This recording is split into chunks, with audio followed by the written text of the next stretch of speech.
Pagkatapos pabagsakin ni Hanju si Li Qianlong, itinapon niya ito sa main peak para ipahawak kay Li Qingzi ang pag-asikaso, tapos bumalik siya sa innate cave dwelling at inilapag sa lupa ang katawan ni Wei Yuan.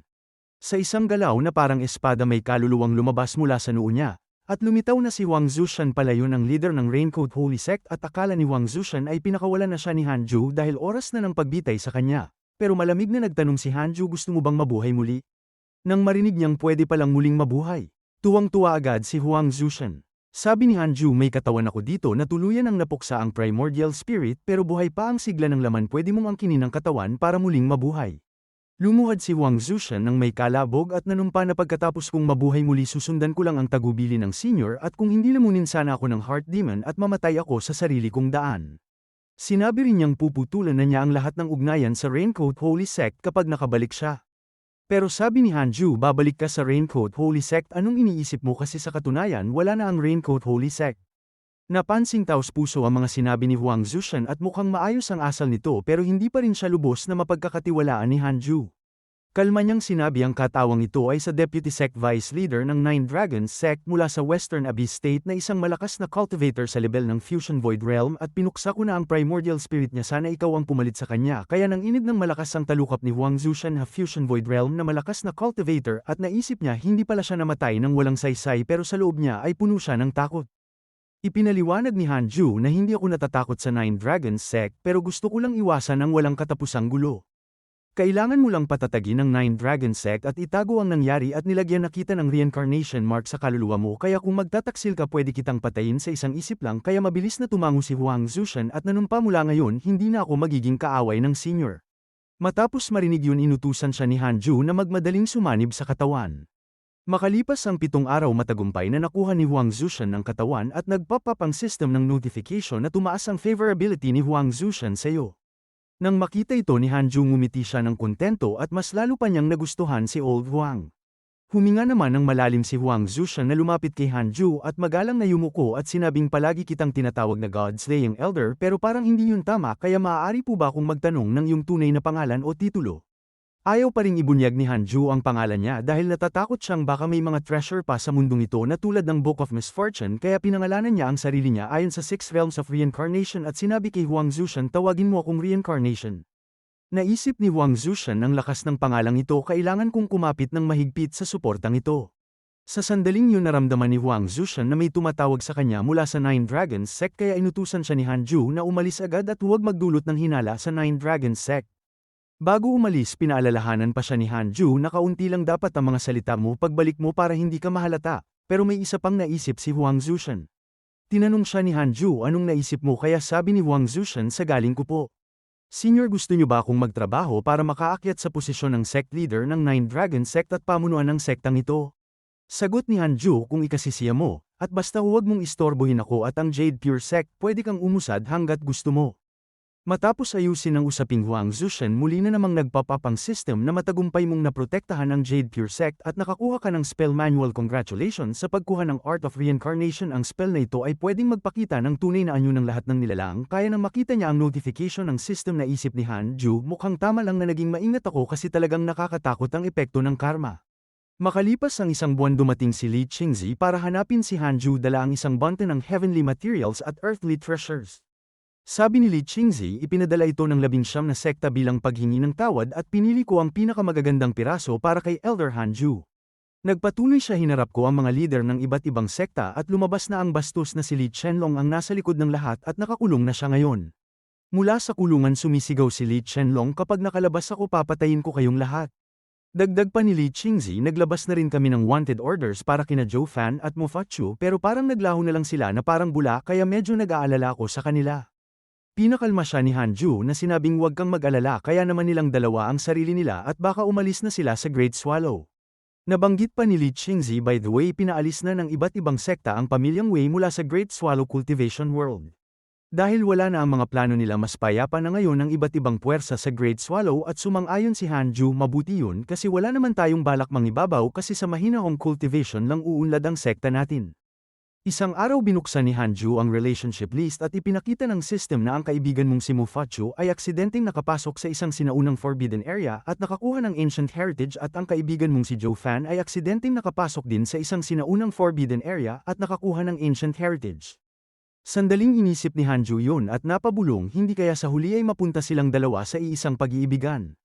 Nang nagpatuloy sa listahan, napabuntong hininga siya bakit ba ang daming gulo ng mga taong ito lalo na ng mga disipulo ko.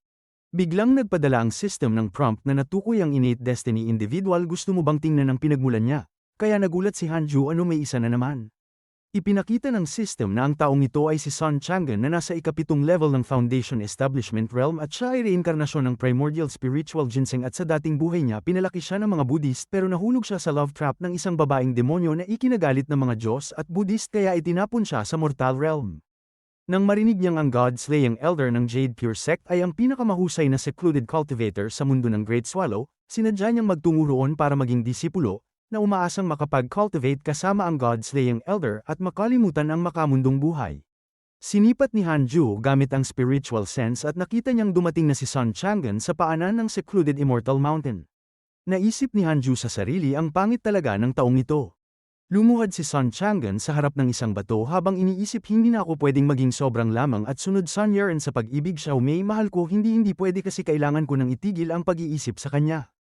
Malakas niyang sigaw ako si Sun Chang'an nagmamakaawa sa God-slaying elder na tanggapin ako bilang disipulo. Pagkasabi niya yun nagsimula siyang magkawtaw at lumipas ang isang oras na walang sagot. Inakala ni Sun Chang'an na hindi pa siya sapat na deboto, kaya nagpatuloy siyang lumuhad ng magkasalubong ang mga kamay at buo ang paniniwala niya at basta magpatuloy lang ako, tiyak na maantig ko ang senior. Naisip ni Hanju bagamat napakahalaga ng primordial spiritual ginseng, maaari rin itong magdala ng gulo kaya hintayin muna natin. Kaya lumipas ang tagsibol at taglagas, at sunod-sunod na nagpalit ang mga panahon pero hindi pa rin nakatatanggap ng sagot si Sun Chang'an pero patuloy lang siyang nakaluhod at sumasamba. Kalaunan nakilala si Sun Chang'an sa buong Jade Pure Sect bilang taong araw at gabi kung lumuhad sa paanan ng secluded Immortal Mountain at naging usap-usapan ang kanyang katatagan at may mga disipulo na pumupunta pa para lang makita siya. Matapos unang sumigaw ng isang beses ay hindi na siya muling sumigaw at nagpatuloy lang siyang lumuhad sa harap ng entrance sa paahan ng bundok at patuloy na sumasamba. Umabot ang pagluhod niya ng 5 taon. Isang araw dumating si Mo Zhu para bumisita at hindi na siya ang dating bata at inosente kasi matapos ang ilang dekada mas mukha na siyang isang diwata. Napansin ni Hanju ang bigat sa mga mata ni Mo Zhu at ngumiti siya Miss Mo Zhu balak mo bang sundan ng kapatid mo at mapunta sa demonic path at napabuntong hininga si Mo Zhu na sinabing oo hahanapin ko ang kapatid ko at sabay kaming maghihiganti sa mga pumatay sa angkan namin. Sumimangot si Hanju na sinabing pagkatapos ng maraming taon hindi mo pa rin ba may laglag ang galit na yan? Sabi ni Mo Zhu akala ko nakapagpatawad na ako pero habang nagko-cultivate ako nakita kong naging heart demon ko pala ito. At kung hindi ko ito malalampasan lagi akong haharange nito at hindi ako makakaabot sa nascent soul realm stage. Huminga siya ng malalim at nagsabi espesyal akong pumunta para magpaalam sa iyo kasi sa buong Jade Pure Sect, maliban sa clan brother ko ikaw ang pinakamahalaga sa akin ikaw lang ang nakaantig sa puso ko, kaya naisip ni Hanju ay mukhang confession nito. Habang nagsasalita ay lumapit si Mo Zhu, na sinabing may mga bagay akong kailangang sabihin kung hindi pagsisisihan ko ito mamaya.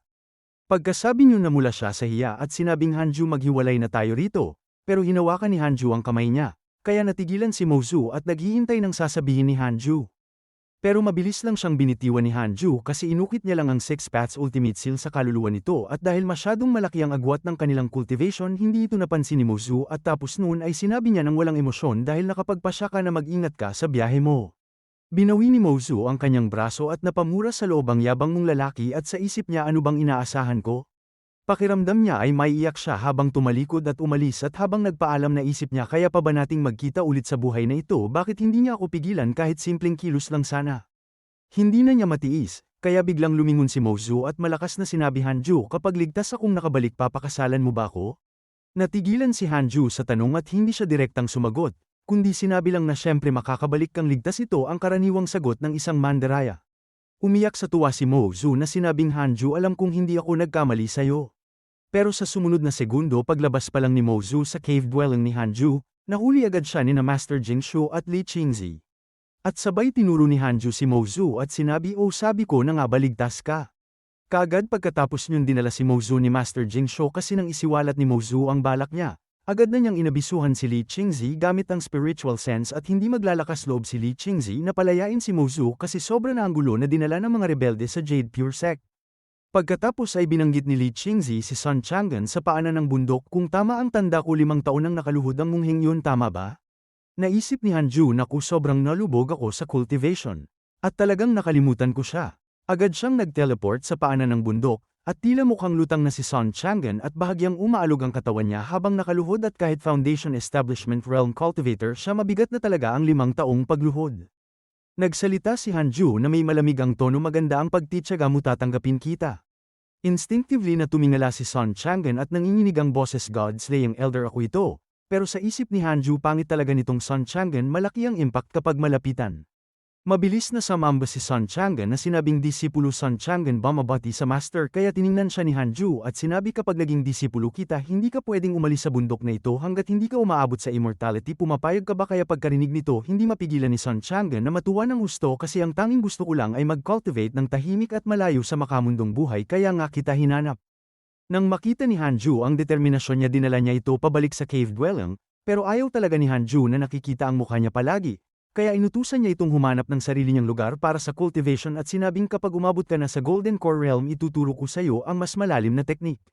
Sa sandaling yun biglang lumitaw sa harap ni Hanju ang isang system notification, na dahil 3 innate destiny individuals ang tinanggap mo bilang mga disipulo, tumaas ang iyong fortune at nagbago ang iyong cultivation path, kaya may mga pagpipilian ka. Ang una ang path ng Sword Immortal, papasok ka sa Dao gamit ang espada at pag breakthrough mo sa level ng Mahayana Realm ay pwede ka nang umakyat sa Immortal Realm at maging Heavenly Sword Immortal, o ikalawa ang 6 Realms of Reincarnation, babasagin ang Dao sa pamamagitan ng pagkawala, at pagdating mo sa Mahayana Realm stage pwede kang pumasok sa Underworld at maging Ghost Sword Immortal, o ikatlo ang Reincarnation Sword Immortal, sabay na i-cultivate ang Sword Dao at Reincarnation Dao at pwede mong lampasan ang 3 mundo at 5 elemento at malayang makagalaw. Maingat na pinag-isipan ni Hanju ang 3 opsyon na sinabing may ganitong benepisyo pala, mukhang masyadong pangkaraniwan ang path ng Sword Immortal. Ang Ghost Sword Immortal at Reincarnation Sword Immortal ay tila galing sa 6 Realms of Reincarnation technique na sinasanay ko, kaya base sa paliwanag ay malinaw na ang ikatlong opsyon ang pinakamalakas, kaya ito ang pipiliin ko. Pinili mo ang path ng Reincarnation Sword Immortal at nakakuha ka ng Divine Ability Inheritance. I cultivate ang 6-path spiritual route at ang Dao of the Sword hanggang sa Rurok para makapasok sa susunod na yugto. Congratulations, nakuha mo ang Divine Ability na Mysterious Yellow Sword Energy. Ang Mysterious Yellow Sword Energy ay isang Divine Ability ng Sword Path at I cultivate ang isang Mysterious Yellow Sword Energy hanggang umabot sa Golden Core level, at kapag inilabas ay napaka-nakamamatay ng Sword Energy nito. Tanong niya, isusuka ang Sword Energy System, talagang hindi mo ako itinuturing na tao, anong klaseng inheritance na pakiusap, magbigay pa kayo ng mas marami. Habang mabilis na lumilipas ang oras, 12 taon ang lumipas at simula nang sumali si Sun Chang'an, tuning ang dumami ang spiritual energy sa loob ng cave dwelling at sinamantala yun ni Hanju at matagumpay na nakaabot sa ika-4 na level ng Fusion Void Realm. Dahil sa mga dekadang pagbabago gamit ang heavenly materials at earthly treasures ay lumaki ng husto ang spiritual energy ng Jade Pure Sect at naging parang hamog na bumalat ang spiritual energy sa mga peak, at kapansin-pansing umangat ang cultivation level ng parehong inner at outer sect disciples na nakabuti sa buong sekta. Pagkatapos i-upgrade ang Jade Purity Art ay tumaas ang cultivation limit ng mga elder hanggang sa Fusion Void Realm, kaya nasa landas ang Jade Pure Sect para maging number 1 sekta sa Great Swallow. Isang araw, dahil walang ibang magawa, nagpasya si Hanju na tingnan ang nangyayari sa circle of friends niya. Laking gulat niya nang makita niyang sobrang daming may magandang tingin sa kanya at karamihan pa ay mula sa Jade Pure Sect, kaya nakakahilo ng subukang subaybayan lahat, kaya sabi niya, paano ko matatapos basahin lahat ng updates na paano pa ako mag-cultivate ng ganito? Matalino ang system at agad nagpakita ng prompt kay Hanju. Sa totoo lang, kapag pinindot mo ang special attention button sa ilalim ng portrait ng isang character, hindi mo na kailangang mag-alala na may makaligtaan kang friend updates, kaya sabi niya, ang tuso mo talaga system. Kasi naalala ko wala pa tong feature na tinoon, bakit hindi mo sinabi agad? Nang piliin niyang mag-special attention, halos mawala ang mga walang kwentang content. Mas buhay at mas iba-iba ang mga nangyayari sa mga kaibigan niya, at habang binabasa pa niya lalo pang tumibay ang pasya niya na sinabing mas ligtas talagang manatili na lang at mag-cultivate sa Jade Pure Sect. Biglang nagpakita ang system na may na-update na status ng isang kaibigan, kaya naisip ni Hanju pwede palang real-time ang status update. Sabi ng system, ang disipulo mong si Suchi ay hinahabol at inaatake ng 7 sekta ng sabay-sabay, kaya sabi niya hinahabol nila ang Calamity Star. Ano na naman kayang sekta ang sobrang swerte doon, hehe. Sa kabilang dako, habang ang paglubog ng araw ay nagpula sa langit at nagdulot ng malungkot na atmospera. Isang grupo ng cultivators ang nakatutok ang tingin sa iisang direksyon at nasa itaas ng burol ang isang lalaki, at walang duda na si Su Chi yun na naliligo sa dugo at gusot ang buhok. Punit-punit ang damit niya at sobrang kaawa-awa ang hitsura, at nagngit-ngit siya habang tinitingnan ng mga kalabang nakapalibot sa kanya kaya sumigaw ng malakas ang mga tao, kailangan mong mamatay ngayon Su Chi, demonyo ka, wala ka nang matatakbuhan ngayon, ibigay mo ang sekreto naming treasure at hindi ka mamamatay. Ang dahilan kung bakit siya hinahabol ay sobrang dami na ng treasure na nasa kanya kasi sa loob ng mga dekada nakapatay siya ng napakaraming cultivator at lahat ng ari-arian nila ay napunta sa kanya.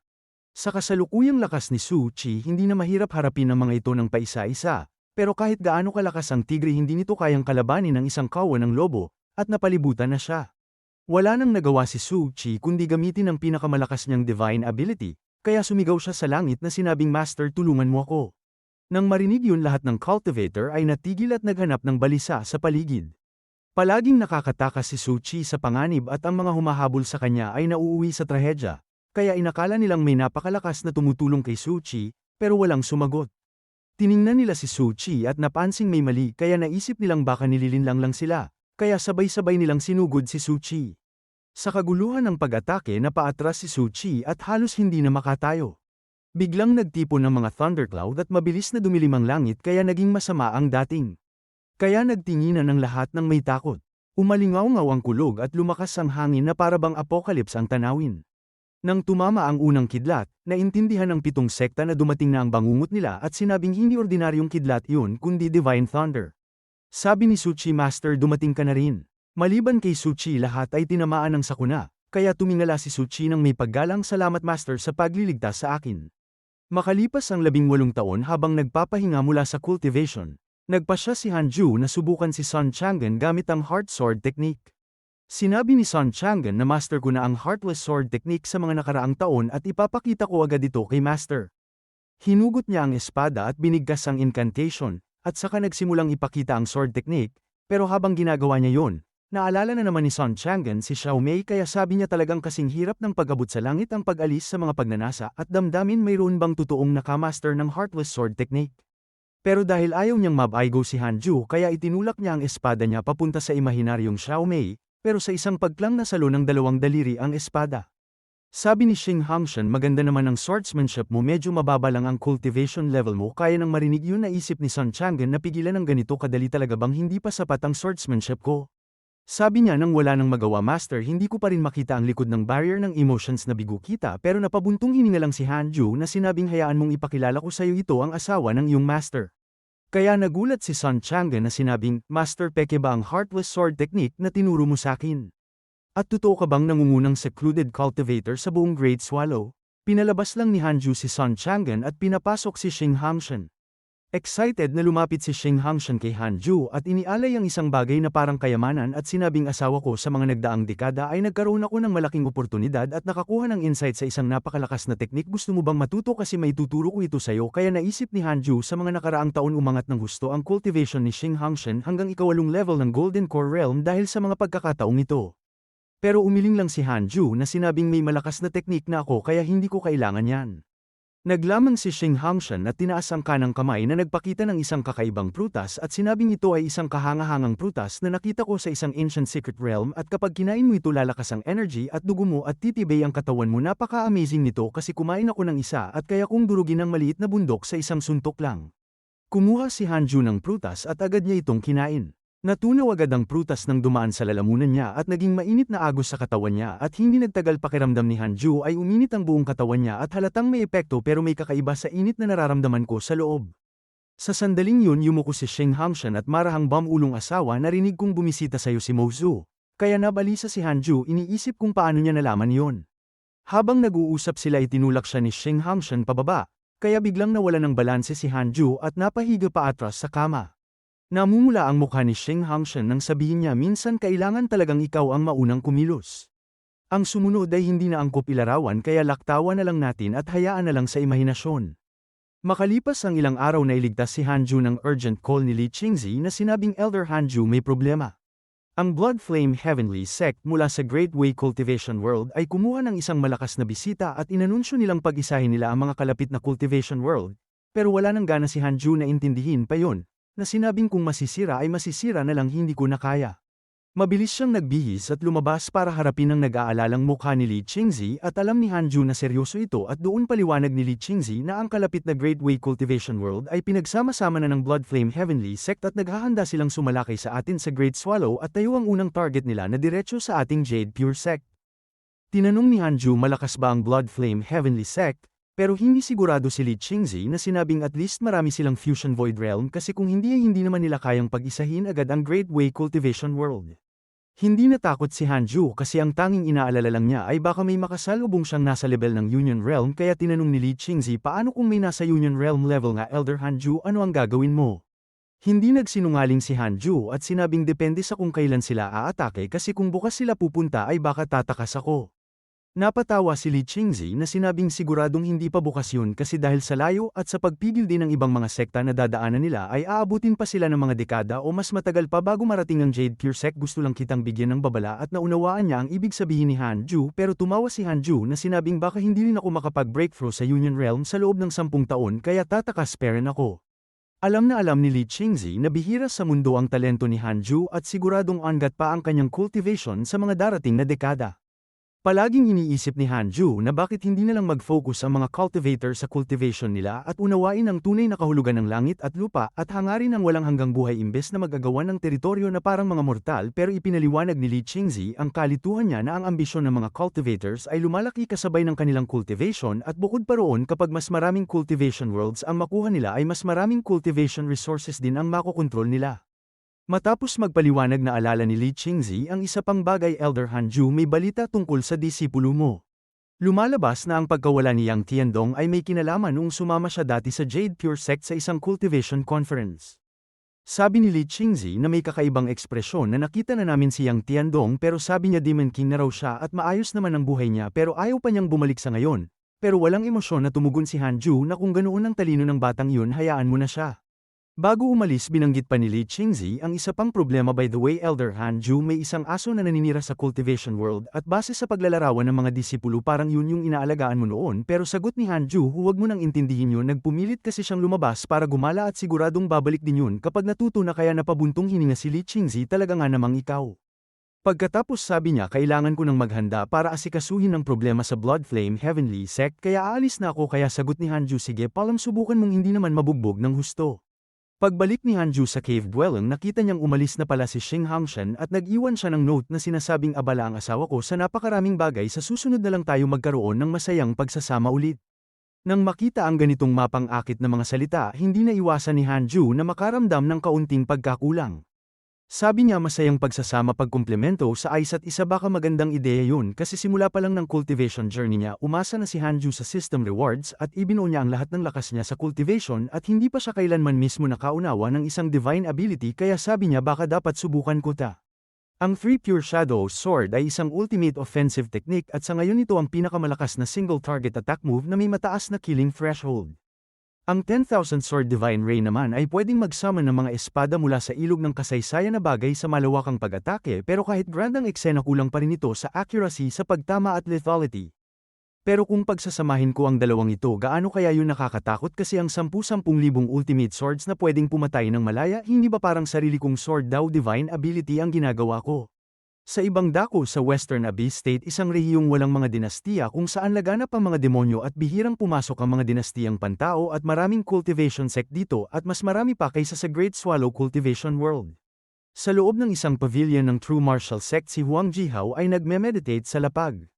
Biglang bumukas ang pinto, at pumasok ang isang lalaking nakabihis ng asul at gwapo ang lalaking yon pero may takip ang isang mata at doon tinanong ng lalaking nakaasul Huang Jihao hindi ka pa ba nakakapagpas siya pero walang emosyong sabi ni Huang Jihao hindi ako natalo sayo dahil kulang ang sword daw ko bigyan mo pa ako ng 100 taon sigurado akong matatalo kita. Pinalaki ako ng Vermilion Bird Sword Sect kaya hindi ko sila pwedeng ipagkanulo. Tumawa ang lalaking nakaasul na sinabing mas malakas ang True Martial Sect namin kaysa sa Vermilion Bird Sword Sect mo at mas malakas pa kami kaysa sa Jade Pure Sect ng Great Swallow Cultivation World. Sumali ka sa True Martial Sect namin at tuturuan kitang maging #1 sword cultivator sa mundo pero mapait nang umiti si Huang Jihao na sinabing talaga bang walang kapantay ang talento ko sa sword daw, pero nakakita na rin ako ng iba na mas demonyo pa ang talento sa sword daw. Kaya tanong ng lalaking nakaasul mas malakas pa sayo sa sword daw saan mo yun nakita hindi naman siguro sa isang sulok lang ng Great Swallow. Seryosong nagtanong si Huang Jihao, narinig mo na ba ang God-slaying elder ng Jade Pure Sect? Ang lakas niya ay katumbas ng isang Fusion Void Realm level cultivator at actually si Wei Yuan ng Nine Dragon Sect ay bumalik na talo at walang binanggit tungkol sa nangyari nung pumunta siya doon na lalo lang nagpapakita kung gaano kalakas ang God-slaying elder. May pagkasuklam na sabi ng lalaking nakaasul si Wei Yuan ba hindi naman talaga siya ganoon kagaling kasi naabot lang niya ang Fusion Void Realm dahil sa swerte at oportunidad kaya hindi mahirap talunin ang ganoon. Bigla na lang nang inigang treasured sword sa mesa at hindi lang yun pati ang espada ni Huang Jihao sa gilid niya ay nagsimulang manginig. Pareho silang nagulat at hinawakan ni Huang Jihao ang kanyang espada at nagsabi, anong nangyayari, bakit gusto ng espada ko na kumawala, at hinawakan din ng lalaking nakaasul ang sarili niyang espada na sinabing lindol ba ito? Hindi ito lindol. Nagmamadali silang lumabas sa courtyard at nakita nilang sabay-sabay na kumakawala ang mga espada ng maraming disipulo at kusang lumilipad yun paakyat sa langit, kaya sabi nila, ang espada ko, bakit lumilipad ang ancestral treasure sword ko? Pagtingala nila parehong natulala sila sa nakita nila, kasi libu-libong treasured swords ang nakaangat sa ere at lahat ng dulo ay nakaturo sa iisang direksyon at bumubuo ng napakagandang eksena. Namutla sa pagkabigla ang lalaking nakaasul at pabulong na sinabing ito ang homage ng 10,000 espada. Ang chorus ng Sword Spirits, ang Sword Dao of the Ages. Si Huang Jihao na puno ng pagkagulat ang mga mata ay hindi pa kailanman nakakita ng lahat ng espada na lumipad sa langit at magbigay galang sa iisang direksyon, at mas mahalaga pa ang direksyong yun ay papunta sa Great Swallow. Tinanong ni Huang Jihao ano ang Sword Dao of the Ages, kaya huminga ng malalim ang lalaking nakaasul at ipinaliwanag na ang Sword Dao of the Ages ay isang estado ng Sword Dao Divine Ability, kaya sabi niya, hindi ko inakalang may ganitong henyo sa Sword Dao sa mundo ngayon. Natigilan si Huang Jihao at sa isip niya ay lumitaw ang larawan ng isang napakagwapong mukha, siya kaya talaga yon. Tanong ni Huang Jihao na sa pagitan ng magkikiskisang ngipin, kung sasali ako sa True Martial Sect, maaari ko rin bang maunawaan ang ganoong divine ability? Kaya taimtim na sabi ng lalaking nakaasul na sa talento mo sa Sword Dao ay siguradong may posibilidad na marating mo yun. Pero sa loob-loob niya, grabe ang lakas ng loob mong mangarap, sige na nga, kahit maliit na kasinungalingan lang ito. Biglang may bumagsak na matandang lalaki, na tinanong sino yun, sino ang nakaunawa ng Sword Dao of the Ages. Ako na may innate sword heart at 3,000 taong secluded cultivation, hindi ko pa rin makita ang daan ng Sword Dao of the Ages, kaya kalangitan, paano ito naging patas? Pagkarinig nito, tinanong ni Huang Jihao, hindi ba't sinabi mo na sa innate sword heart ko pwede kong maabot ang level na yun? Pero sagot ng lalaking nakaasul, hindi ko sinabi yun. Samantala sa ibabaw ng Jade Pure Sect, napakaraming treasured swords ang nakalutang sa ere na nanginginig at nakaturo sa bundok ng secluded cultivation to immortality. Pero hindi yun alam ni Hanju at ang nasa isip lang niya na ang ingay sa labas ng maaga sa umaga, kaya sobrang istorbo ito, ginugulo ninyo ang pag-unawa ko sa divine ability. Naiinis na lumabas si Hanju sa cave dwelling at nakita niyang si Little Rooster at Son Chang'an ay nanginginig sa takot dahil sa kung anong dahilan. Pagtingala niya, nakita niya ang mga espadang nakalutang sa ere at natulala siya, sino ba ang gumawa ng gulong ito. Pinilit ni Little Rooster si Hanju na mag-impake agad at tumakas na sinabing may malakas na master na aatake sa atin. Pero hindi siya pinansin ni Hanju at sa halip ay ibinaba niya ang tingin sa espada sa palad niya at nakita niyang may gintong liwanag na sumisilay at unti-unting nagko-condense ang spiritual energy sa isang gintong treasured sword. Sa isang isip niya, mahigpit niyang kinuyam ang kanang kamay at nawala ang espada. At pagkatapos nun, lahat ng espadang nakalutang sa langit sa buong mundo ay sabay-sabay na bumagsak. Natulala sina Son Chang'an at Little Rooster kay Hanju, iniisip na muli na naman niyang nalutas ang krisis sa isang galaw lang. Sa sandaling yun, nagbigay ng prompt ang system, congratulations sa pag-unawa ng 10,000 epic grade Sword Dao Divine Ability, pangalanan mo ito, kaya bahagyang natigilan si Hanju sa lumabas na linya. 10,000 epic grade ba? May mga grades pala ang divine abilities. Matapos mag-isip ay nagdesisyon siya na sinabing tawagin nating 3 Pure Worlds Extermination, kaya doon ay successful, at dahil ito ang unang beses mong nakaunawa ng isang divine ability, tumaas ang iyong fortune. May mga pagpipilian ka, ang una ay lumabas ng bongga gamit ang 3 Pure Worlds Extermination at takutin ang buong mundo at tumanggap ng isang spiritual treasure, o pangalawa ay mag-cultivate ng low profile at magpatuloy sa paglakas hanggang maging walang kapantay sa mundo at tumanggap ng isang spiritual treasure. Tahimik na pinili ni Hanju ang ikalawang opsyon at tahimik naman na pinagmamasdan ni Little Rooster at Son Chang'an si Hanju at iniisip nilang baka may nakuha siyang backlash mula sa pagcast ng spell. Hindi nila alam, biglang nagliwanag ng husto ang katawan ni Hanju na halos mabulag sila. Nag-notify ang system na nakakuha ka ng 3rd grade spiritual treasure na Earth Emperor's Spirit Banner, isa itong 3rd grade defensive spiritual treasure na pwedeng automatikong hamarang sa mga ataking makakasama sa may-ari nito. Sabi niya isa na namang defensive spiritual treasure at third grade paastig sino ang makakagalaw sa akin sino ang makakabali sa depensa ko at bigla niyang naisip kung lalabas kaya ako ngayon at magpapasikat kukunin kaya ulit ng system ang mga spiritual treasure ko. Matapos mag-isip umiling siya hayaan na kasi low profile pa rin naman ang gusto ko at ang system na mismo ang nag-alok ng mga choice base sa gusto ko kaya wala nang dahilan para subukan pa yun. Lumipat ang eksena sa Western Abyss State sa Nine Dragon Sect, kung saan si Huang Zushan ang body snatcher ni Wei Yuan ay nagko-cultivate sa isang templo at pagmulat ng mga mata niya nakita niyang may lumapit na matandang Daoist sa templo at umupo ang matanda sa tapat ni Huang Zushan at natatawang nagsalita Brother Wei may pag-uusapan ako sa iyo kaya naramdaman ni Huang Zushan ng tensyon bakit biglang pumunta sa akin ang sect master ng Nine Dragon Sect. Sabi ng matandang Daoist matagal nang may alitan ang sect natin sa True Martial Sect at halos okupado na ng iba pang sekta ang mga lugar na may resources dito sa Western Abyss State. Kaya gusto kong pumasok ang mga disipulo natin sa Great Swallow Cultivation World nakarating ka na roon noon di ba kaya ikaw na ang manguna. Nang marinig ito nagsimulang sumimangot si Huang Zushan aatakihin natin ang Great Swallow sawang-sawa na ba tayo sa buhay. Nag-alangan siya na sinabing pwede bang huwag na lang tayong pumunta sa Great Swallow kasi pwede namang ibang cultivation worlds na lang malawak naman ang mundo at mas maganda pa roon kaysa sa Great Swallow. Umiling ang matandang Daoist na sinabing dahil mahina ang Great Swallow kaya sila ang target natin. Tapos na ang usapan at maghanda ka kasi ako na ang pipili ng mga disipulo na isasama mo. Nakangiting sabi ng matanda kung maayos mo itong may sasagawa sa kalaunan ay magiging yun na ang posisyon ng sect master pero naisip ni Huang Zushan sa sarili wala akong pakialam sa mga walang laman mong pangako.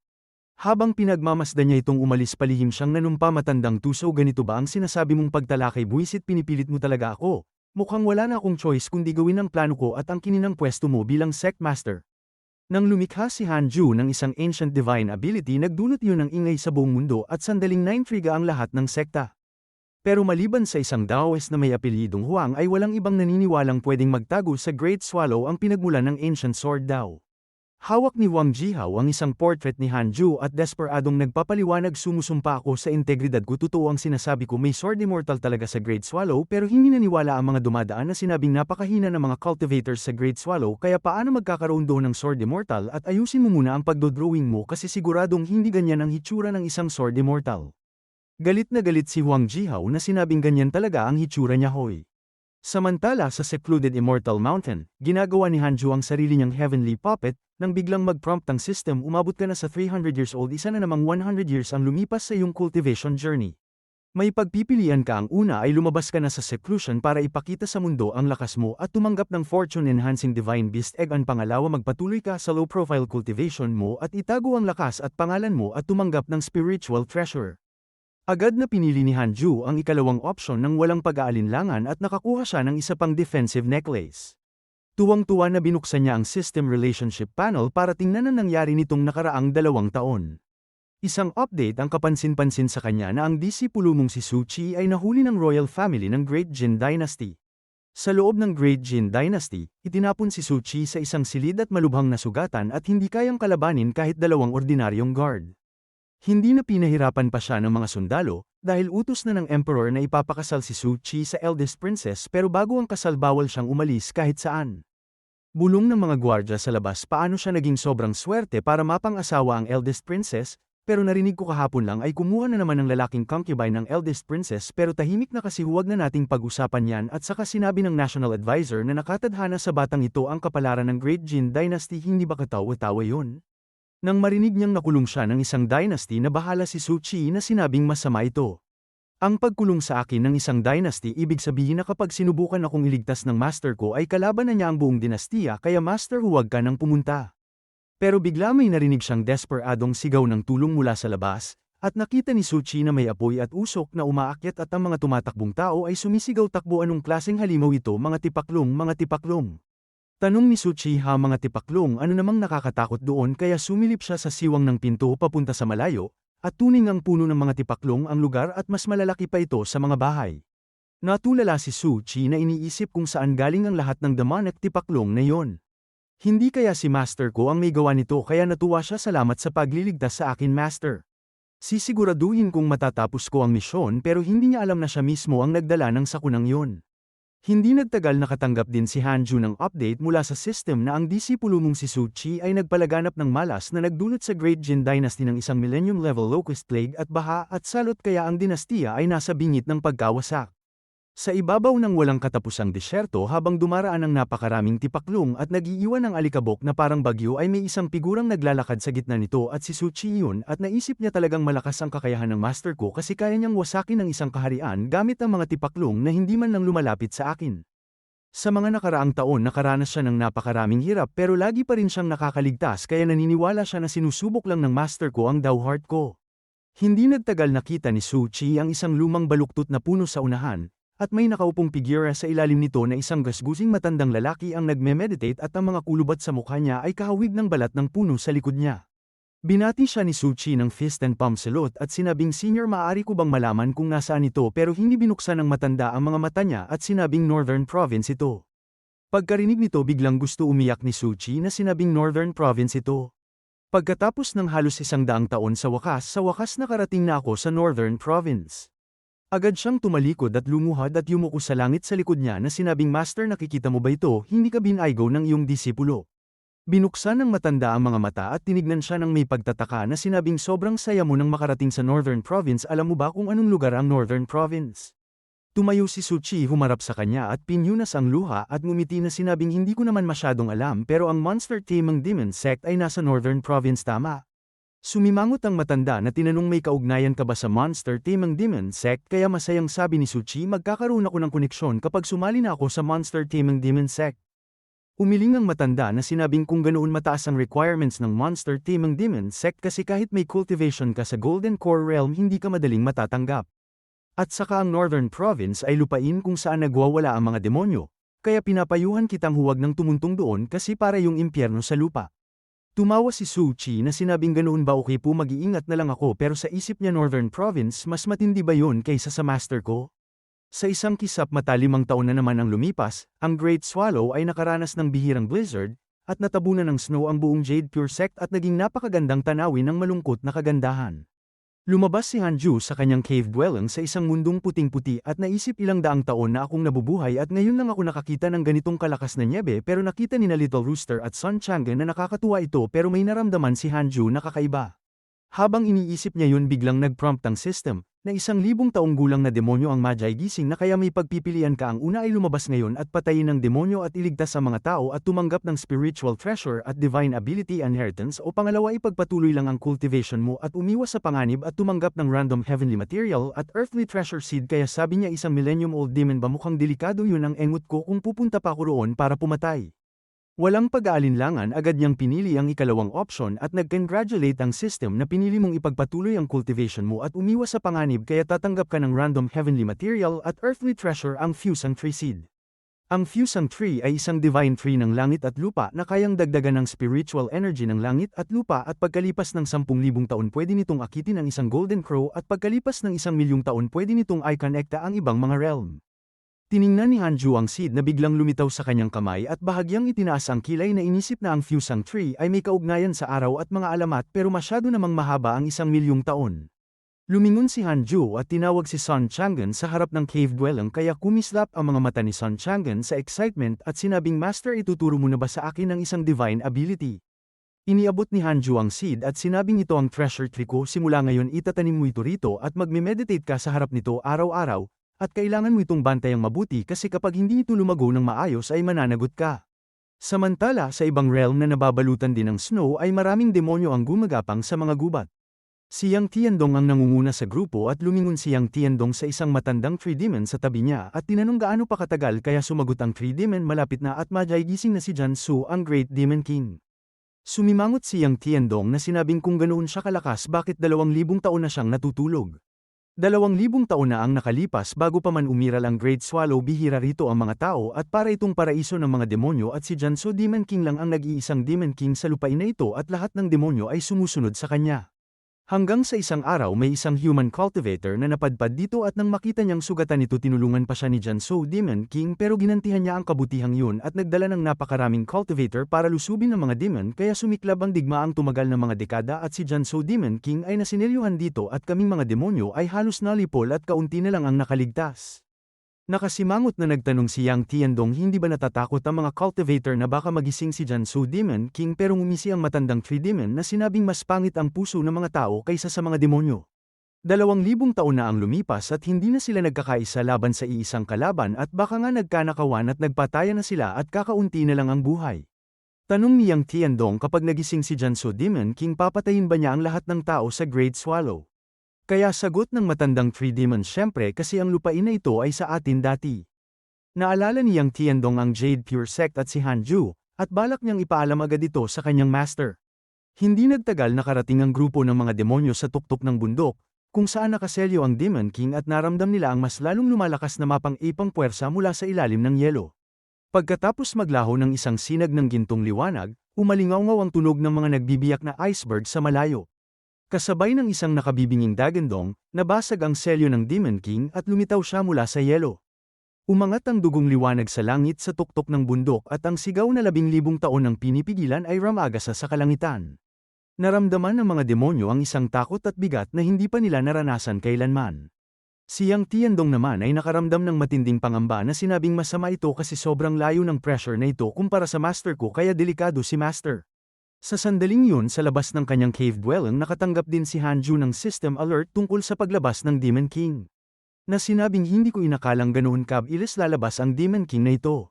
Tumigil ang blizzard at tumagal pa ng 2 taon ang Great Swallow bago tuluyang hamupa. Isang araw may isang figurang palihim na pumasok sa scripture pavilion ng Jade Pure Sect, at napakataas ng cultivation nito kaya walang nakapansin na sinuyod nito ang buong pavilion at sa mga scripture na naroon walang pumukaw sa interes niya maliban sa isang booklet na may pamagat na Observations of 100 Female Cultivators. Sa wakas napansin ng ilang disipulo ng Jade Pure Sect na bantay sa pavilion ang lalaki, at sinalakay ito gamit ang espada, pero sa isang iglap 2 disipulo ang tinamaan at itinapon palabas ng pavilion. Mapanghamak na ngumisi ang nanghimasok at sinabing walang kwenta purong basura ito ba ang pundasyon ng Jade Pure Sect ito ba talaga ang numero 1 sekta sa Great Swallow ang hininyo naman. Tumingin siya sa direksyong pinakamasagana ang spiritual energy ang secluded Immortal Mountain at sinabing ibig sabihin nandoon marahil naka-seclusion ng God-slaying elder. Gusto kong makita kung anong itsura mo kapag lumuhad ka sa harap ko at nagmakaawa hihihi. Nadama rin ni Hanju na may malakas na nilalang na pumasok sa Jade Pure Sect at nakita Leisure True Person ika-9 na level ng Fusion Void Realm na isa ring elder ng Blood Flame Heavenly Sect kaya naisip ni Hanju mukhang panahon na para asikasuhin ka. Matapos kumuha si Leisure True Person ng booklet ng mga portrait ng female cultivator mula sa Scripture Pavilion, lumipad siya patungo sa secluded Immortal Mountain. Habang palapit siya sa tuktok na puno ng spiritual energy bigla siyang nakaramdam ng hindi mapakali at naisip na maraming taon na siyang gumagala sa cultivation world kaya naniniwala siya sa instinct niya. Naalala rin niya ang payo sa kanya ng sect master na si Liu Bami bago siya umalis, na sinabing brother alam kong mahilig kang maghanap ng Dao pero huwag mong kalimutan kung bakit tayo pumunta sa Great Swallow kaya sagot niya oo naman ang pangunahing pakay ko pa rin ay alamin ang lakas ng mga posibleng kalaban para sa sekta pero may plano ako sa pagkakataong ito magpapanggap akong isa sa kanilang mga disipulo. Kapag malakas ang sekta nila mag-iingat muna ako pero kapag mahina ay buburahin ko sila agad. Habang palapit siya lalo pang naging siksik ang spiritual energy. Hindi nagtagal narating niya ang teritoryo ni Hanju at tiningnan niya ang pundasyon ng Jade Pure Sect at sinabing sakto lang. Kaya pala tumangging manatili dito ang 9 Cauldron Sage at lagi siyang nakakulong sa makitid niyang pananaw kaya hindi uunlad ang cultivation niya dito at kung tama ang hinala ko ang lugar na ito ang tinatawag na Secluded Immortal Mountain ng Jade Pure Sect kulang sa dating. Sa isang kisap mata nakita ni Leisure True Person ang isang napakalaking Dharma figure na biglang lumitaw sa harap niya. Pero agad din itong naglaho nang mapatingin siya ng matalim kaya tanong niya paanong nangyari yun isa lang ba yung ilusyon? Nasa harap ko na ang Secluded Immortal Mountain pero bakit may kakaibang panganib akong nararamdaman? Kahit matagal na akong nasa level ng Fusion Void Realm ito ang unang beses na nakaramdam ako nito may mga nilalang talaga sa cultivation world na hindi nasusunod ang karaniwang loika kaya dapat talagang mag-ingat. Kaya gumawa siya ng seal at nag-enchant at nagpadala ng bahagi ng kanyang spiritual sense. Sa ibabaw ng Secluded Immortal Mountain tahimik na nakaupo sa meditation si Hanju habang naghihintay, at naramdaman niya ito kaya sabi niya nararamdaman ko na siya narito na siya. Mula sa malayo nakita siya ni Leisure True Person at naisip ang gwapo ng lalaking ito. Level 9 Foundation Establishment Realm pa lang siya kaya siguradong disipulo lang siya ng God-slaying elder kaya tiningnan ni Leisure True Person si Hanju at may ngiting nagtanong binata narito ba ang God-slaying elder? Sa sandaling yun nagpop-up ang system notification kay Hanju na may magandang impresyon sa'yo si Leisure True Person at ang kasalukuyang favorability ay 2 star kaya napabuntong hininga si Hanju anong kailangan mo. Ngumiti si Leisure True Person ng kaakit-akit na sinabing syempre para hikayatin si God-slaying Elder na sumuko sa Blood Flame Heavenly Sect. Pero sabi ni Hanju sumuko ba kung subukan mo muna ang espada ko. Ikinampay ni Hanju ang kaliwang kamay at inilabas ang Primordial Judgment Sword kaya pagkakita sa espada ng liit ang mga mata ni Leisure True Person na sinabing ang treasure na ito napaka-espesyal ng pinagmulan kasi kahit wala pang sword energy ay ramdam mo na agad ang bigat at autoridad nito.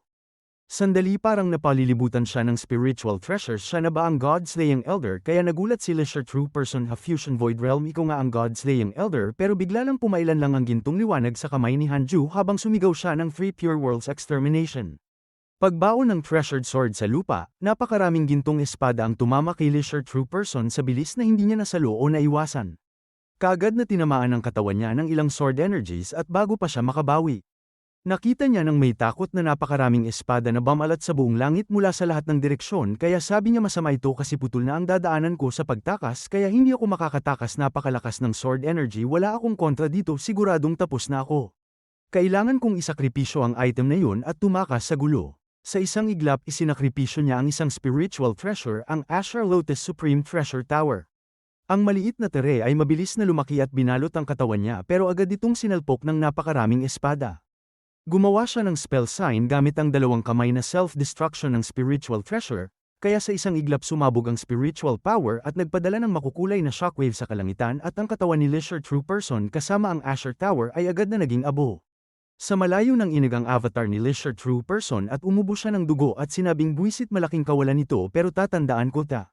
Buti na lang ginamit niya ang Bright Dark Separation technique at nag-iwan ng avatar kaya kahit mamatay ang katawan niya ay pwedeng maging tunay na katawan ang avatar pag pinasok niya ang kanyang primordial spirit. Tapos sabi niya napakalupit ng sword energy kasi kahit ang mga bakas nito ay nakaabot pa rin dito sa kinalalagyan ko isang atake lang sa akin ay parehong nawala na sa akin ang Azure Lotus Tower at ang katawan ko kaya talagang parang nawala ang asawa at sundalo ko. Anong klaseng halimaw o multo ba ang God-slaying Elder na ito hindi ligtas tumira rito kaya kailangan kong agad ipaalam sa Blood Flame Heavenly Sect ang nangyari at huwag na huwag silang basta-basta gagalaw laban dito. Pagkatapos ng pagsabog, napansin din ni Hanju na may natitira pang spiritual energy si Leisure True Person. Kaya sabi niya naging spiritual energy na lang siya o avatar yun buwisit na bisto ang lakas ko.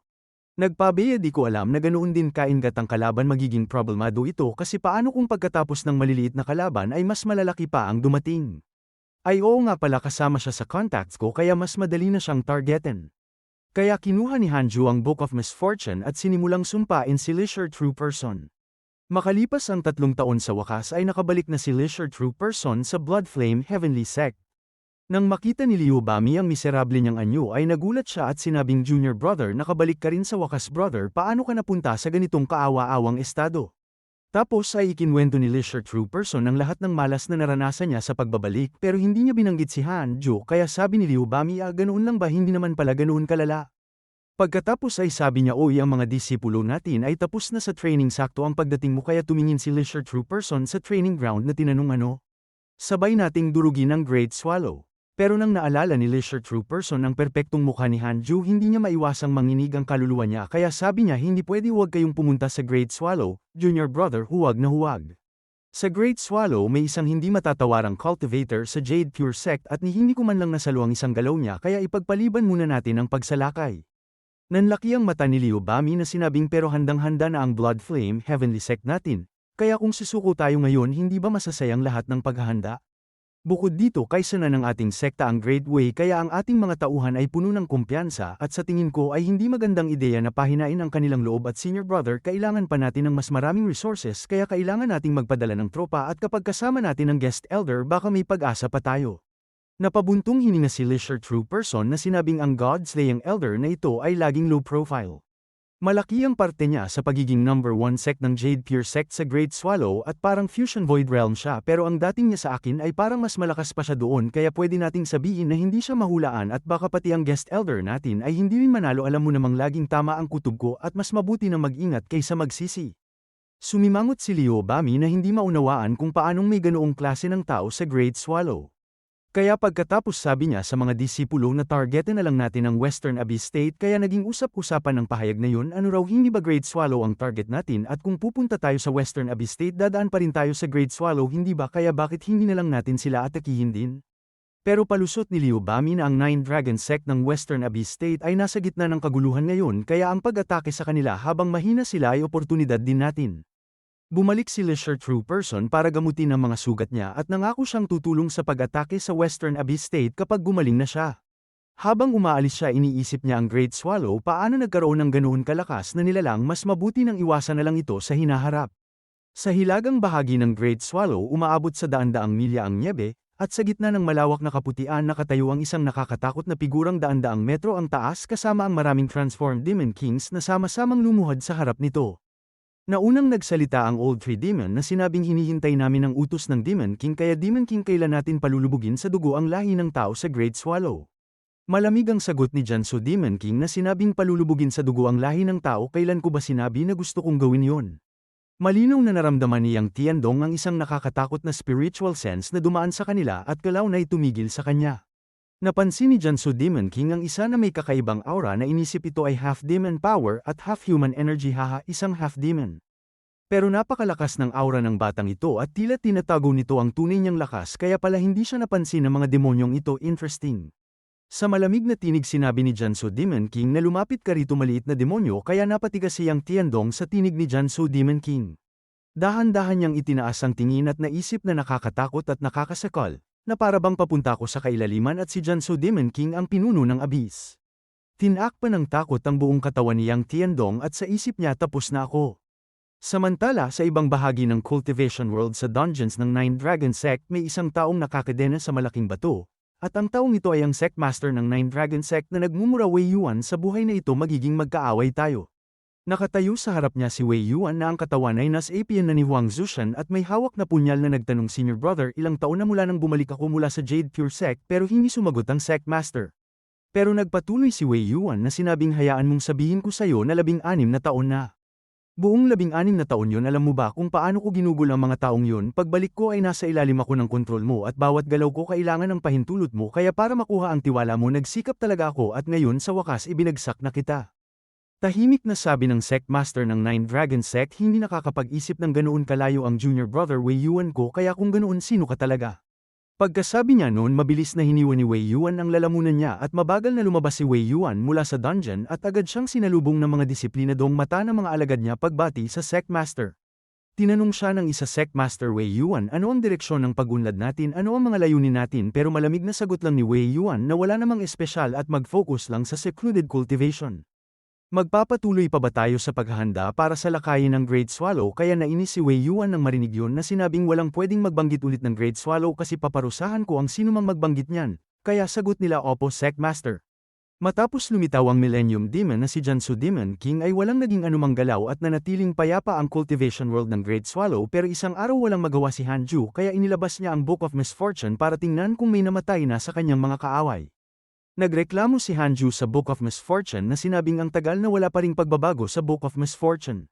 Masyado akong nagpakampante sa huling laban kasi hindi ko inasahan na ganoon din kaingat ang kalaban at hindi rin siya kayang tapusin ng Book of Misfortune kaya sa susunod na makakita ko ng kalaban ang pinakamalakas kong atake agad ang gagamitin ko para mabilisan itong patayin. Hindi nagtagal narinig ni Hanju ang sigaw ni Li Qingzi mula sa labas ng cave dwelling, at kita sa mukha niya ang matinding pag-aalala na sinabing Elder Hanju may malaking problema. Biglang kumabog ang puso ni Hanju kaya huminga siya ng malalim at naghihintay ng paliwanag na tinanong ano yun ang Millennium Demon na ba ang umaatake o dumating na ang Blood Flame Heavenly Sect. Pero sabi ni Li Qingzi hindi yun kasi tungkol ito sa Nine Dragon Sect kasi si Wei Yuan na may alitan sa noon ay naging bagong Sect Master ng Nine Dragon Sect at baka gusto niyang gantihan ang Jade Pure Sect kasi naging Sect Master na siya. Naalala agad ni Hanju ang naunang sinabi ni Huang Zushan gusto mo bang ako ang maging Sect Master ng Nine Dragon Sect? Kaya napatulala si Hanju na sinabing ayos na rin. Dahil sa matagumpay na pagkuha ni Huang Zushan sa posisyon ng Sect Master ng Nine Dragon Sect isa sa mga alalahanin ni Hanju ang nabawasan. Tapos nag-notify ang system si Huang Zushan ay nagkaroon ng magandang impresyon sa iyo na kasalukuyang favorability ay 5 star. Pinakalma ni Hanju si Li Qingzi na sinabing Sect Leader huwag kang mag-alala. Kasi may napagkasunduan ako kay Wei Yuan kaya hindi niya tayo guguluhin kaya nakahinga ng maluwag si Li Qingzi na sinabing talaga buti naman Elder Hanju. Bago pa bumalik si Hanju sa kanyang seclusion pinigilan siya ni Li Qingzi, na sinabing Elder Hanju gusto mo bang maging ikaapat na sect leader ng Jade Pure Sect kasi sa mga taon na lumipas napakalaki na ng naitulong mo sa Jade Pure Sect. At wala nang hihigit pa sa kontribusyon mo kaya wala nang mas bagay pa sayo. Pero diretsyong tumanggi si Hanju, kasi hindi talaga maganda ang pagiging sect leader kasi bukod sa palaging may gulo at posibleng mabugbog ay napakarami ring aasikasuhin at higit sa lahat wala ng oras para sa cultivation kaya sabi ni Li Qingzi Elder Hanju pag-isipan mo pa pero naglakad lang palayo si Hanju nang hindi lumilingon, na iniwang nakatulala si Li Qingzi. Paglabas mula sa innate cave dwelling napatingin si Li Qingzi sa fusang tree at naisip niya pagkatapos ng maraming taon ang secluded Immortal Mountain ay malaki na ang ipinagbago na alala ko wala pang ganitong punla noon kahit sa yugto ng pagtubo pa lang napakalakas na ng spiritual energy na ibinibigay nito anong klaseng heavenly material at earthly treasure ba ito. At yung demonic pet na yon ay nasa level na ng Golden Core Realm at tila mas malakas pa ito kaysa sa ilang disipulo sa sekta kaya nakakagulat kasi para bang mas mababa pa sila sa isang manok. Biglang dumaan sa tabi ni Li Qingzi ang isang demonic aura at naisip isa na namang Golden Core Realm Demon, ay teka isang half-human half-demon si Yang Tiandong. Nang makarating sa harap ng innate cave dwelling lumuhod si Yang Tiandong at lumuha na sinabing Master nakabalik na po ako pero sabi ni Hanju buti na alala mo pang bumalik. Kaagad na kumapit si Yang Tiandong sa mga binti ni Hanju habang umiiyak Master ako ay nahuli ng isang Demon King. At napagdaanan ko ang napakaraming pakikipagsapalaran at sa huli ay naging Demon King din ako at marami na akong demonyong nasasakupan na hindi ko kayang iwan. Dagdag niya na sinong mag-aakala na ang Great Swallow ay nakakita na ngayon ng pinakamakapangyarihang Jianzhou Demon King sa kasaysayan. Ang mga dating Demon King sa Great Swallow ay pinilit lang silang sumunod sa kanya at pinilit pa niya akong maging adopted son niya at may malaking plano siya para gawing alagang hayop ang lahi ng tao sa Great Swallow at ngayon naghahanda na siyang pangunahan ang mga demonyo sa border ng Great Swallow. Sabi ni Han ano ulitin mo nga kaya inulit ni Yang Tiandong naghahanda si Jianzhou Demon King na salakayin ng Great Swallow at malapit na niyang pag-isahin ng Great Swallow pero sabi ni Hanju hindi yung sinabi mo bago yun. Sabi ni Yang Tiandong pinilit ako ni Jianzhou Demon King na maging adopted son niya kaya nagngit-ngit si Hanju na inisip ang disipulo ay parang anak din kaya ang paghihiganti sa pag-agaw sa anak ay hindi mapapatawad pero gaano siya kalakas. Sumagot si Yang Tiandong napakalakas niya at siguro ay nasa Union Realm siya at bago siya dumating ang pinakamalakas na Demon King sa Great Swallow ay nasa Spirit Transformation Realm lang pero si Jianzhou Demon King ay kaya kaming patayin sa aura lang niya at nakalabas lang ako ngayon dahil sa pagpapanggap na nagsisiyasat ako sa Great Swallow kaya Master kailangan na nating tumakas agad. Pero sabi ni Hanju hindi tayo tatakbo kaya naguluhan si Yang Tiandong kasi alam niyang kapag kaharap ang halos invincible na Millennium Demon na si Jianzhou Demon King ay tiyak na pipili ang kanyang master na umiwas sa peligro. Pero biglang may naisip si Hanju at sinabing bumalik ka roon sa Demon King at sabihin mong hinahangaan ko siya lubos. Sa madaling salita ay kwento mo ako ng maganda sa harap niya at gawin mo siyang magkaroon ng magandang impresyon sa akin. Naguluhan si Yang Tiandong na sinabing Master balak niyo bang sumanib sa kalaban? Pero hindi na nag-abala pang magpaliwanag si Hanju at inutusan lang niya si Yang Tiandong na agad bumalik at sundin ang utos niya. Makalipas ang 3 buwan tiningnan ni Hanju ang mga mensahe niya sa relationship panel si Su Qi ay talagang sumali sa Monster Taming Demon Sect kaya sabi niya ang batang ito ay hindi biro. Sa Special Attention section ay may isa pang mensahe na agad nagpasigla kay Hanju na si Jianzhou Demon King ay nagkaroon ng magandang impresyon sa iyo at ang kasalukuyang favorability ay isang star. Sa wakas iniisip ko tuloy kung paano niya napapayag ang Demon King na yon, pero kung alam ni Hanju na ipinakita ni Yang Tiandong ang portrait niya sa Demon King ay malamang magwawala siya. Sa ngayon pinag-iisipan ng mga demonyo na dakpin si Hanju at ihandog siya kay Jianzhou Demon King bilang asawa, kaya napabulala si Yang Tiandong na sinabing pero Master lalaki po ang master ko pero sagot nila walang problema kasi kaming mga demons ay hindi naman namin pinapansin ang mga ganyang detalye tingnan mo kung gaano kasaya ang ating Demon King.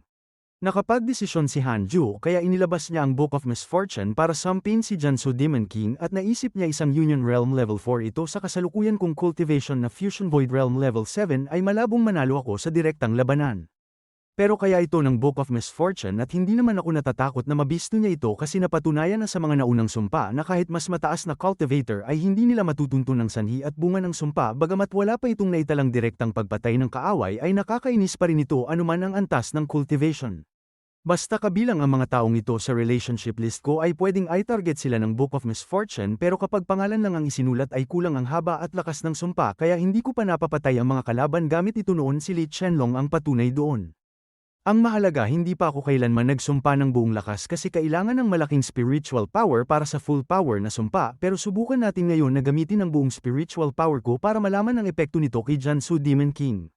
Naglabas ang Book of Misfortune ng mga hibla ng malaawang dugong enerhiya, na lalong nagpadilim sa pangalan ni Jansu Demon King. Biglang naglabas ng warning ang system na ang sobrang paggamit ng Book of Misfortune ay maaaring magbalik sa iyo ng pinsala. Sabi niya sa wakas naglabas ng feedback ang Book of Misfortune unang beses tama na muna dito. Ang epekto ng paggamit ng full power ng Book of Misfortune ay sobrang dominant kaya talagang 5 stars ito pero medyo parang masakit sa kalaban ng 1,000 beses pero sa akin ay naapektuhan ako ng halos 800 beses. Desidido na ako susumpain ko si Jansu Demon King 1 beses kada 3 taon kaya huwag lang siyang magkaideya sa amin.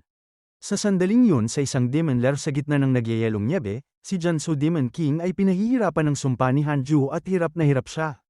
Ang mas nakakatakot pa ay hindi na siya makapag-cultivate at bumababa pa ang demonic power niya sa bawat hinga niya kaya sabi niya sino ba ang nainsulto ko para maranasan ko ang ganitong maruming taktika. Siguro bumalik na ba sila pero hindi kasi imposible yun. Ito ba ay himala? Mga celestial immortals mula sa langit alam ba nila ang plano kong lipulin ang Great Swallow kaya sila dumating para balaan ako? Paglipas ng 10 taon habang patuloy na lumalaki ang Fusang Tree, ang pinakamalapit na innate cave dwelling ang unang nakinabang dahil sa biglang pagtaas ng spiritual energy. Sina Hanju at Xing Hangshan ang masayang mag-asawa ay namuhay ng walang hiya, na laging basang sisiw sa pawis na nag-oorganisa ng maliliit na events tuwing 2 araw at malalaki naman tuwing 3 araw. Pero dahil isang napakaseryosong cultivation manhwa ito sa huli ay kumain lang ang mag-asawa ng snail noodle soup at tinikman ang mga delicacy sa mundo. Habang kumakain naramdaman ni Hanju ang aura ng pad-ating na 2 Fusion Void Realm level cultivator sa Jade Pure Sect at ang isa ay isang dating kakilala. Sinabihan ni Hanju si Xing Hangshan na magpatuloy na lang sa pagkain at babalik siya agad, kaya naiwang nananabik si Xing Hangshan sa silid na sinabing asawa bumalik ka agad kasi hindi masarap kapag malamig na kung hindi ako na ang kakain para sayo. Nang makita ni Shangguan Kyujan ang secluded Immortal Mountain sa harap niya napatawa siya na sinabing ito ang Jade Pure Sect na sinabi mo talaga bang may mga expert dito gaya ng sabi mo? Wala akong maramdaman na matinding sword intent kasi parang sakto lang at si Shangguan Kyujan yun ang level 9 Fusion Void Realm expert at sword elder ng True Martial Sect na dati nang nanghikayat kay Huang Jihao na sumali sa True Martial Sect pero pinaalalahanan siya ni Huang Jihao huwag kang magmadali magsalita kasi ganyan rin ang akala ko noon. Bago pa sila makapagsalita ulit ay may boses silang narinig sa likuran na sinabing anong pakay ninyo sa Jade Pure Sect kaya nagulat sila at napalingon at agad na nagsalita si Huang Jihao at nanginginig ang boses na nagsabi si Huang Jihao po ay nagpapakita ng paggalang sa senior. Naisip ni Shangguan Kyujan kailan pa siya dumating kasi hindi ko man lang naramdaman ang presensya niya ito na ba ang senior na sinasabi ni Huang Jihao? Huang Jihao may sasabihin ako sa'yo kailangan mo talagang ayusin ang drawing skills mo kasi paano mo ginawang parang kalabasa ang gwapong taong ito kaya nahihiyang sabi ni Huang Jihao hindi ko po alam na nagpalit ng hairstyle ang senior pero hindi yun ang punto. Nagpadala si Hanju ng telepathic message kay Huang Jihao na sinabing Huang Jihao kung kinikidnap ka kumurap ka. Magalang na sabi ni Huang Jihao Sr. huwag po kayong mag-alala wala po kaming masamang balak ito po si Shangguan Kyujan ang number 1 sword cultivator ng True Martial Sect sa Western Abyss State at nandito siya para makipagpalitan ng sword technique sa inyo. Kaya naisip ni Hanju palitan ba okay? Fusion Void Realm 9th level lang siya ang kapal din ng mukha niya pero ngumiti lang si Shangguan Kyujan na sinabing fellow Taoist huwag kang mag-alala simpleng friendly na palitan ng espada lang ito at hindi ito makaapekto sa relasyon ng Jade Pure Sect at True Martial Sect at hihinto ako sa tamang oras. Bamantong hininga si Hanju na sinabing ayoko talaga ng gulo pero ganito na lang isang atake lang ang gagawin ko at kung masasalag mo yun ay ituturing kong panalo ka. Akala ni Shangguan Kyujan ay natatakot si Hanju kaya agad siyang pumayag at sinabing minamaliit mo ba ako pero sige gusto kong makita kung anong espesyal sa isang atake mo. Si Huang Jihao na agad nang naunawaan ang balak ni Hanju ay namutla sa takot at halos hindi makapagsalita. Sinabi ni Hanju kung ganoon ay mapipilitan akong ma-offend si fellow Taoist Shangguan Kyujan at pagkatapos ay bigla niyang hinugot ang Primordial Judgment Sword. Pagkakita sa sword energy na inilabas ni Hanju na isip ni Huang Jihao tapos na kasi mas malakas pa ang senior kaysa dati at level 8 Fusion Void Realm spiritual power na parang bundok na biglang sumabog lahat ay inilagay niya sa Primordial Judgment Sword. Naramdaman din ni Shangguan Kyujan na kakaiba ang strike na ito. Habang umaagos ang sword energy sa ere na para bang tumigil ang oras ng laki ang mata ni Shangguan Kyujan at inabot niya ang espada sa baywang niya. Instant skill sa mukha, kaya akala ni Shangguan Kyujan ay mamamatay na siya, kasi isang iglap lang ay para na siyang nawala ng kaluluwa habang nakatayo roon. Ang lupa sa tabi ni Shangguan Kyujan ay hinati ng sword energy at nag-iwan ito ng bangin na parang walang ilalim. Ibinalik ni Hanju ang Primordial Judgment Sword at malamig na nagsabi medyo naapektuhan ng kaliwang kamay ko ang accuracy.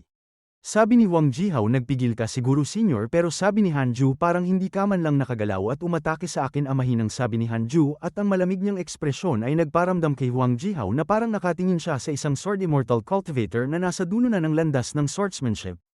Sa isang pagbagsak ng hina ang mga tuhod ni Shangguan Kyujan, at lumuhad siya sa lupa at naisip hindi lang ako hindi nakasalag kasi hindi man lang ako nabigyan ng pagkakataong lumaban nakakainis ako ang number 1 sword cultivator ng True Martial Sect pero hindi ko man lang nasalo ang kahit isang strike mula sa ibang tao at nang ahas pa akong magnais na maging number 1 sword cultivator sa mundo ang engot ko naman ngayon pakinggan.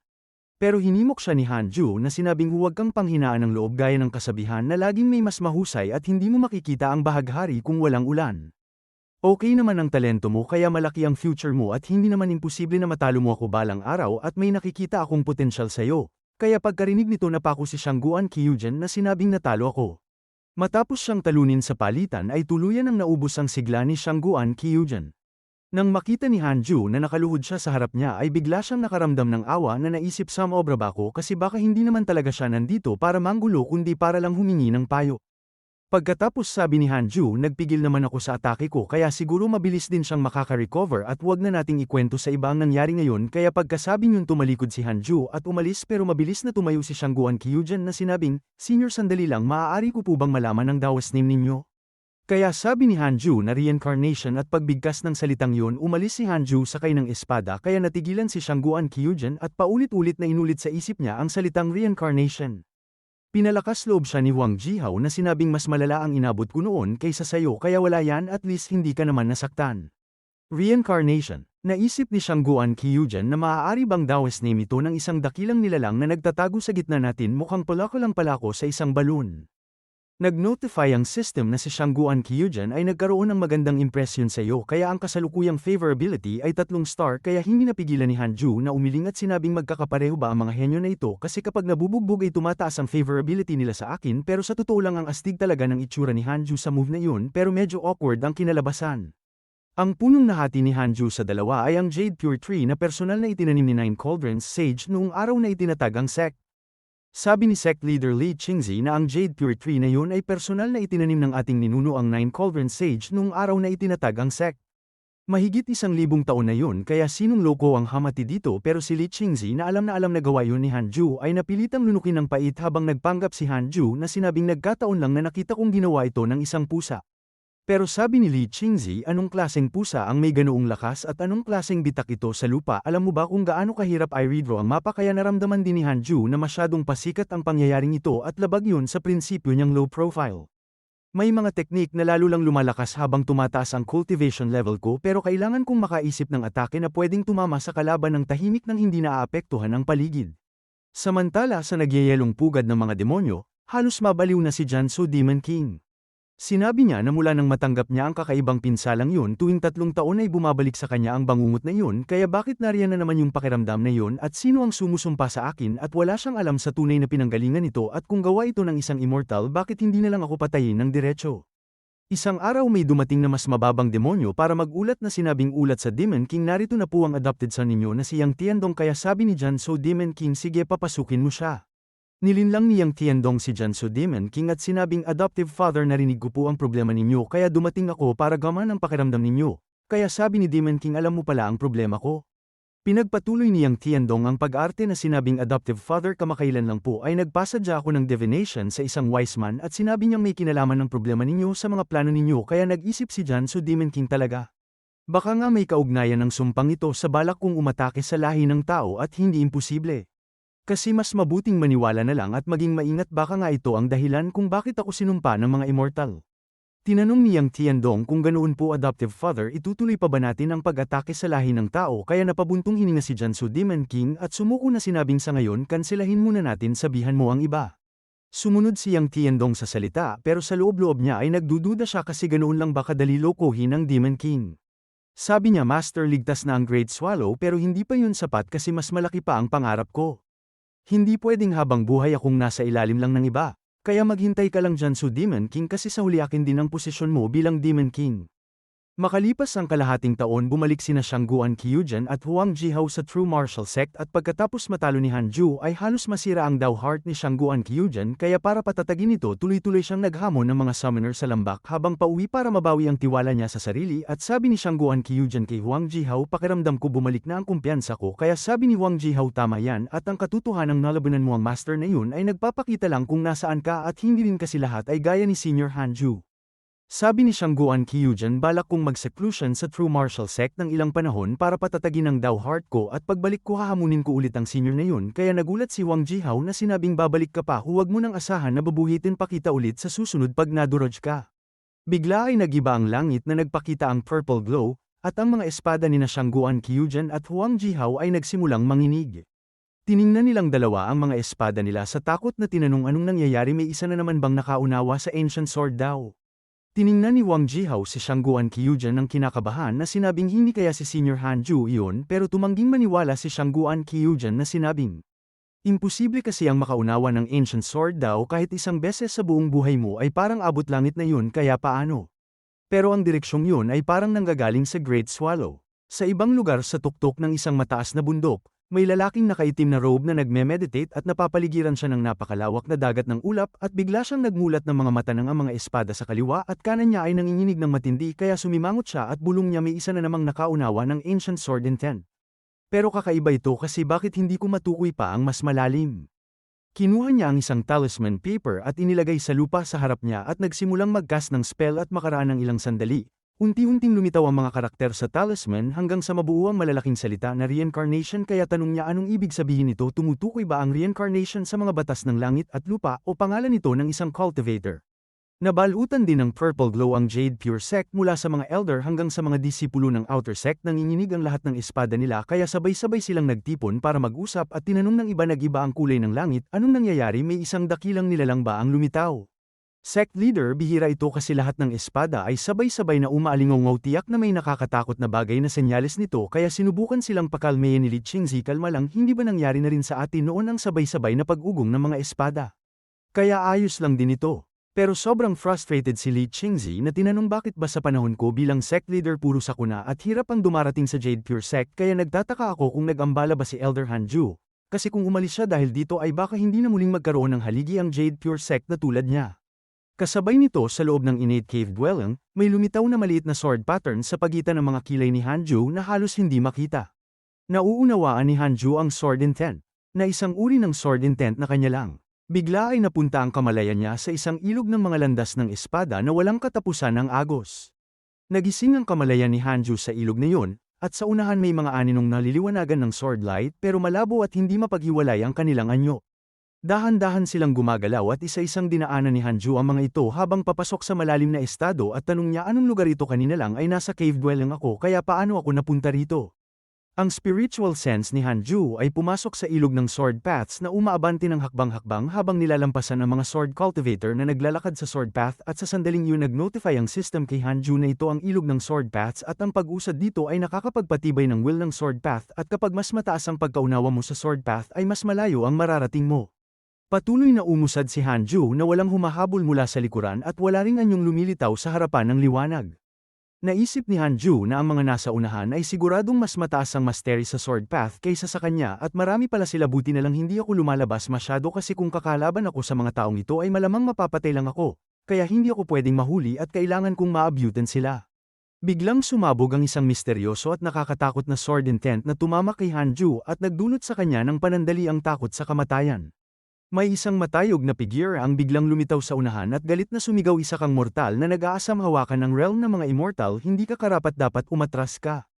Bago pa matapos ang mga salita sumigaw ang figurang yon, at sa isang iglap napakaraming sword intent ang kumislap na parang ginto at sinalakay si Hanju bago pa siya makarespond.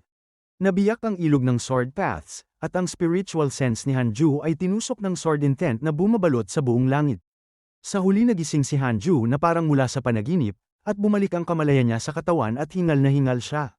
Basa ng pawis ang mukha habang inaalala ang nangyari na tinanong niya sino ang taong yun kasi sword intent lang pero kaya na niya akong mapinsala mula sa malayo buti na lang at wala siyang balak pumatay kung mayroon ay baka tuluyan ng nawasak ang primordial spirit ko. Sa sandaling yun may isa na namang notification mula sa system na congratulations sa pag-unawa sa isang Grand Unity Sword Intent at pinangalanan itong Reincarnation Sword Intent at dahil ito ang unang beses mong nakaunawa ng Grand Unity level na Sword Intent nakakuha ka ng isang Spiritual Treasure. Congratulations sa pagkuha ng Grand Unity Grade 6th Rank Spiritual Treasure Meditation Cushion. Ang Meditation Cushion Grand Unity Grade 6th Rank Spiritual Treasure ay pwedeng magpabilis ng cultivation at magpakalma ng isip at nakakatulong laban sa inner demons. Medyo nagulat si Hanju na tinanong isa itong Grand Unity level. May level bang mas mataas pa dito sa Mortal Realm, at yun ba ang Immortal Realm at pwede bang ang mundo sa likod nito ay After Ascension at kung ganoon yung mga taong nakita ko sa ilog ng Sword Paths kanina lahat ba sila ay nasa level ng Mahayana Realm Ascenders? Tama at dahil mataas ang cultivation nila kaya natural lang na hindi rin mahina ang sword intent nila. Ipinatawag ni Hanju ang maliit na espada sa kanyang palad na sinabing sa susunod na may maghamon sa akin ay gagamitin ko na lang ang Reincarnation Sword Intent na ito para tahimik ko silang patayin at hindi pa ako makakasira ng paligid ng sobra. Unti-unting naglaho ang purple glow sa langit at muling bumalik sa katahimikan ang Jade Pure Sect at patuloy pa ring nagsasanay si Sun Chang'e ng kanyang Heartless Sword Technique. Kahit hindi mataas ang talento niya binabawi naman niya yun sa sipag, at sa pagkakataong ito nakalikha na siya ng Sword Energy at naputol ang ulo ng kahoy na mannequin. Tinitigan ni Sun Chang'e ang espada sa kanyang kamay, at alam niyang kapag lumitaw ang sword energy ibig sabihin ay malapit nang maputol ang kanyang attachment sa damdamin kaya excited siyang tumakbo papunta kay Hanju na sinabing Master may sword energy na po ako. Sa hilagang rehiyon ng Monster Tamang Demon Sect, daan-daang disipulo ang nagsasanay ng masipag na umaasang makaunawa agad ng ancient divine abilities. Kasama roon si Su Chi na mukhang balisa at iniisip Master bakit hindi ka pa gumagalaw kasi kapag hindi ka pa kumilos mapipilitan na akong magsanay ng demonic techniques pero ayaw niyang mag-aral ng demonic techniques ng Monster Taming Demon Sect at ang gusto niya ay maging Righteous Path Cultivator. Nang sandaling yun may lumitaw na figure sa training ground ng sect. At sumigaw itigil niyo ang training kasi pumanaw na si Elder Xiaohe kaya lahat ng disipulo pumunta agad para magbigay galang. Nagugat ang kaguluhan sa lahat na tinanong paano nangyari yun kasi kahapon lang ang sigla-sigla pa ni Elder Xiaohe at kababalik lang ng lakas niya hindi ba at kanina lang akong nakikinig sa mga turo niya kaninang umaga hindi ko akalaing bigla siyang mamamatay. Sumama si Su Chi sa karamihan lihim na nasabik at naisip hindi kaya si Master yun tama nagsimula ng gumalaw si Master. Sa Ancestral Hall ng Monster Tamang Demon Sect, nakahimlay ang katawan ni Elder Xiaohe sa gitna habang ang iba pang elders ay nagkukumpas ng spells para panatilihing buhay ang mahinang kaluluwa niya. Si Sect Leader Tu Quan na may mabigat na ekspresyon ay nagsabi Elder Xiaohe ginawa na namin ang lahat ang secret technique na ito ay panandalian lang na kayang panatilihin ang kaluluwa mo kasi bigla ka lang pumanaw ngayon may huli ka pa bang sasabihin? Nalilito si Xiaohe na sinabing kung tutuusin sobrang bigat ng pakiramdam ko kasi hindi ko nga alam kung paano ako namatay kaya sabi ni Tu Quan sa lahat ng senyales natural causes daw ang ikinamatay mo pero sinabi ng pangalawang elder na namatay ka dahil sa sumpa. Napabagsak ulit si Xiaohe sa matinding kawalan ng pag-asa na sinabing hindi nakapagtataka kung bakit napakarami kong malas ko kamakailan kasi dahil sa sumpa pala at bumagsak ang cultivation ko dahil sa inner demons at hindi man lang umangat bagkus lalo pang bumaba. Sabi ng isa may idea ka ba kung sino ang may gawa nito kasi aagawin namin ang hustisya para sayo. Sabi ni Xiaohe mahirap sabihin kasi wala na rin akong mga kaaway kasi napatay ko na silang lahat at wala nang natira, pero sandali meron pa pala. Naalala ni Xiaohe ang perpektong mukha ni Hanju at kung bakit mula nang mapigilan ni Hanju ang plano niya parang sunod-sunod na ang malas niya at madalas siyang salakayin ng inner demons habang nagko-cultivate kaya tiyak na siya yun. Habang iniisip yun ni Xiaohe lalo lang siyang nainis kaya pinakalma siya ni Tu Quan na sinabing kumalma ka kasi lalo lang mabilis maglalaho ang kaluluwa mo kung magagalit ka. Walang magawa unti-unting naglaho ang kaluluwa ni Xiaohe at mahina niyang sinabi mga brothers ko ang huling habilin ko ay huwag ninyong pupuntahan ng Great Swallow. At huwag ninyong aabalahin ang Jade Pure Sect sa Great Swallow at bago pa niya matapos ay tuluyan ang nawala ang kaluluwa niya na parang usok. Sigaw ng iba Elder Brother Xiaohe hindi mo pa naiiwan ang summon ng incantation para sa demonic pet na yun at brother saan mo itinago ang mga treasure mo kaya nagulat ang lahat at napatingala na lang sa langit habang ang isang dakilang nilalang ay biglang naglaho ng napakahiwaga. Nakasimangot na nagtanong si Tu Quan sa iba anong Great Swallow anong lugar ba yun kaya nagkatinginan ang lahat na walang ideya at sabi ng iba hindi rin namin alam kaya sect leader magpadala na lang ba tayo ng tao para mag-imbestiga? Pero umiling si Tu Quan na sinabing huwag na kasi siguradong sobrang delikado doon hindi nyo ba narinig ang huling habilin ni Elder Xiaohe? Kaya hindi natin kayang mangistorbo ng ganun kalakas na grupo kaya hindi nyo lubos maisip kung gaano kalakas ang kalaban doon. Sa sandaling yun nakatanggap din si Hanju ng isa pang system notification na namatay na ang enemy mong si Xiaohe. Kaya sabi niya hahanay si Lisher True Person at Jansu Demon King na lang kaya tignan natin kung hanggang kailan kayo tatagal sa Book of Misfortune.